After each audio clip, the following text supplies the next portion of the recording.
Let's calculate the correlation. It's an actual number that we call R. The correlation coefficient, if you want to get a definition down here, we call it R. That's the official variable for it. And it's a measure of how well the data points form a straight line. Its value is always going to be between -1 and 1. -1 is a perfectly straight line with a negative slope. Any negative slope, in fact. 0 means there is no correlation whatsoever. And 1 is a perfectly straight line with a positive slope. It could be a very shallow positive slope or a steep positive slope, but if it's a perfectly straight line, it will have a correlation coefficient of 1. So let's look at some examples and try to match up from all of these graphs here what the different R values, correlation coefficients, could be. Here we have a negative graph, another negative one here. We have something that's flat across, something that's going up, no particular pattern, and then something that's going up. Let's do the two easier ones first. This one down here in the bottom middle, no pattern, no correlation, R is equal to 0, or something very close to it. Up here, although it forms a perfectly straight line, which is going to seem a little bit counterintuitive, it's not going up, so it's not 1. It's not going down, so it's not -1. Because it's perfectly straight across, what it's saying is there is actually no correlation.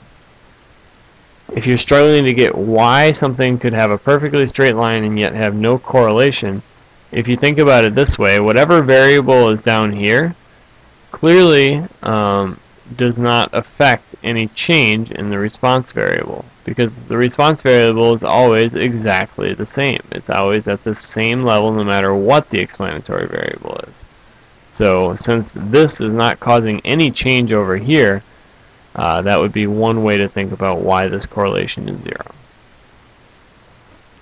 Then we have 0.9 and 0.7, -0.9 and -0.7.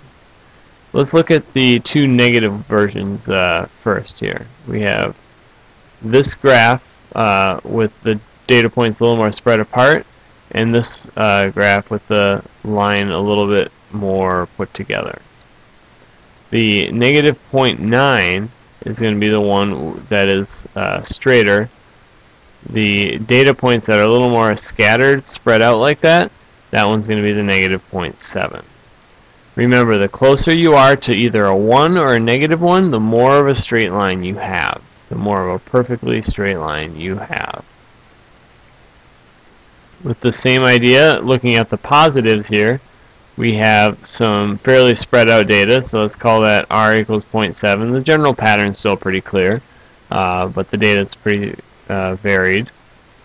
And then down here, a very, very clear, straightforward pattern, so we would estimate an R to be somewhere close to 0.9.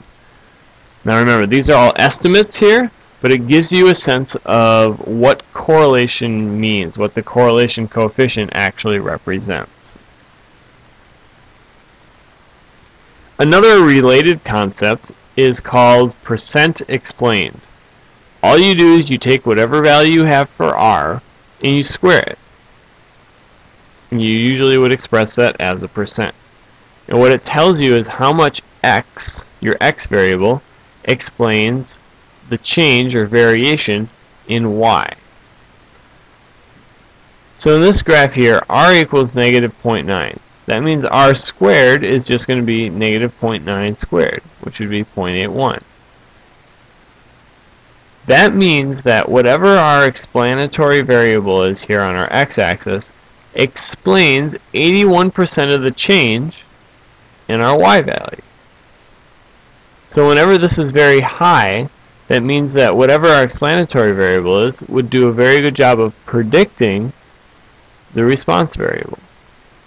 If this R squared value is low, that means that whatever explanatory variable we have down here does not do a very good job of predicting our response variable. The higher this number, the better the explanatory variable can predict the response. As far as calculating that R squared value, same idea here. You take that 0.7 and you square it, which will give you 0.49. So that would be 49%. That means that whatever the explanatory variable is down here explains 49% of the change in our y value. Now let's go ahead and calculate the correlation exactly on our calculator. Let's use the exact same data we had before. So if we go to our stat list, stat edit, you'll notice that as long as you did the previous video, all of your data should still be typed in. If not, you'll need to put it in your list 1 and list 2. To do two variable stats, you're going to go to the stat key, and you're going to go to calc, and it's not 2var stats, we're going to actually go down to linreg, linear regression. And when you click on that and hit enter, it's going to give you a linear regression line. We didn't talk anything about that yet, and we won't until our next section.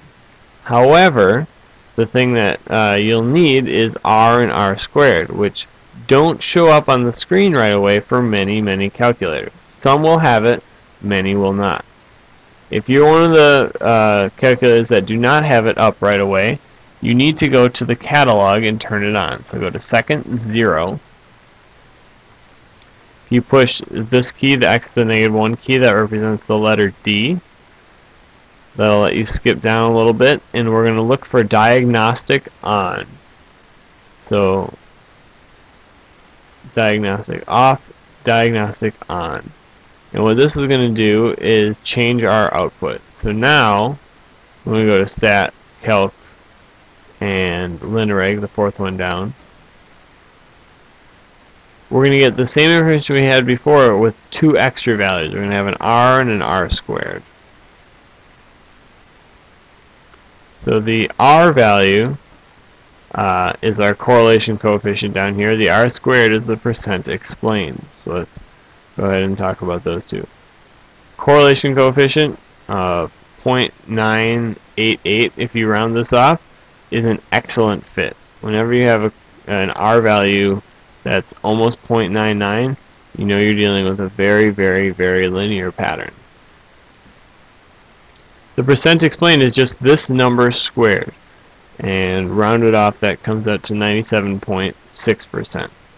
So this means that in this example, the temperature explains 97.6% of the variation or change in the number of people at the beach. The temperature in this example is an excellent predictor of how many people will be at the beach. There's almost nothing else you would need to know other than the temperature in order to figure this out. And that's how you use your correlation coefficients. This graph right here, again, is just showing how straight of a line we really have. That's why our R value is so high.